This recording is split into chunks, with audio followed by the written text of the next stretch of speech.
So to me, bridging is really about, I'm going to step into your shoes so that I can see the world from your point of view and I can acknowledge to myself and to others, hey, there is a way to see the world that's through this person's view. I don't agree with it, but I have spent the calories to understand it, right? Like for me, let me give you an example. I spent the calories to understand why young white men feel like they are oppressed. I don't agree with that analysis. I don't affirm that analysis. That's not what I think is actually going on. But I have tried to engage in enough conversation so that I can see the world from their point of view. And if they're listening to the things that they're listening to and they're engaged in communities the way that they are, and that what they're hearing from folks without relationship is that if you're a white male, you're bad, right? You're the one who's messed up the world.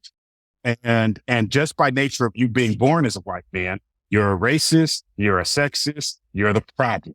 And so, if somebody said some stuff like that to me when I was 17, 18, before the frontal lobe of my brain fully matured, like the woman's brain does, much earlier than us. And, we're like 24, 25 before we stop ramming our head into microwaves and things of that nature. I might have been able to handle that, but if somebody was telling me I wasn't going to handle it well. So to me, I can figure out, okay, I can see the world from this person's point of view. And what that helps me do, if we're going to get to bridging, is I can figure out how to engage with them that folds where they are in the story. It's not me agreeing with it, but I'm not relating to them as if the only way we can go forward together is I have to convert them to my point of view in order for us to move forward. And what I've argued on the left is that is actually colonialism. If the only way to enter the circle of human concern is that someone has to become you, that is the very thing white Europeans were doing in Africa, where I am right now, and all throughout the world. They were in the US, they came to the indigenous relatives, they took their religion away, they forced them to be Christians, they took away their dress. They said the only way to be human is to be us. And my concern is that even people who say they're moderates or progressives, or even folks that say that they're compassionate conservatives, are saying that the only way to move forward is people have to become me. And I think that's the wrong approach. People who grew up in Boise, Idaho should not see the world the way that I see it, who grew up in San Francisco, California. Boise, Idaho and Frisco are two very different worlds. I expect somebody in Boise, Idaho to see the world through that lens. And if the only way of entry for them into the circle is that they have to become a San Franciscan, we will never get to a place where we all belong. So what I'm trying to argue for folks is, let's step into each other's shoes, learn how to hold that.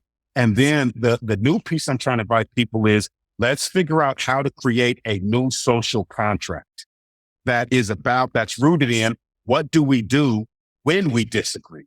Because the fact of the matter is, we will.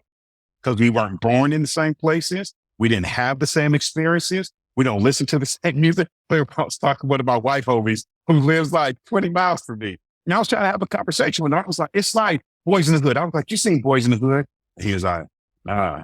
And then I was like, well, you seen Menace to Society? And he was like, nah.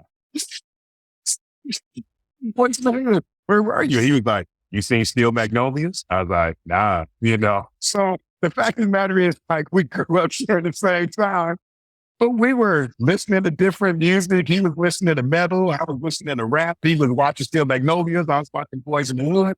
We lived in two different worlds. So I think if we come up with a new social contract that says, listen, let's be grown adults and say we're going to disagree. Can we get a new social contract and new rules of engagement around what we do when we disagree, and agree that violence is off the table? So when we disagree, I am committing that I will not harm you physically.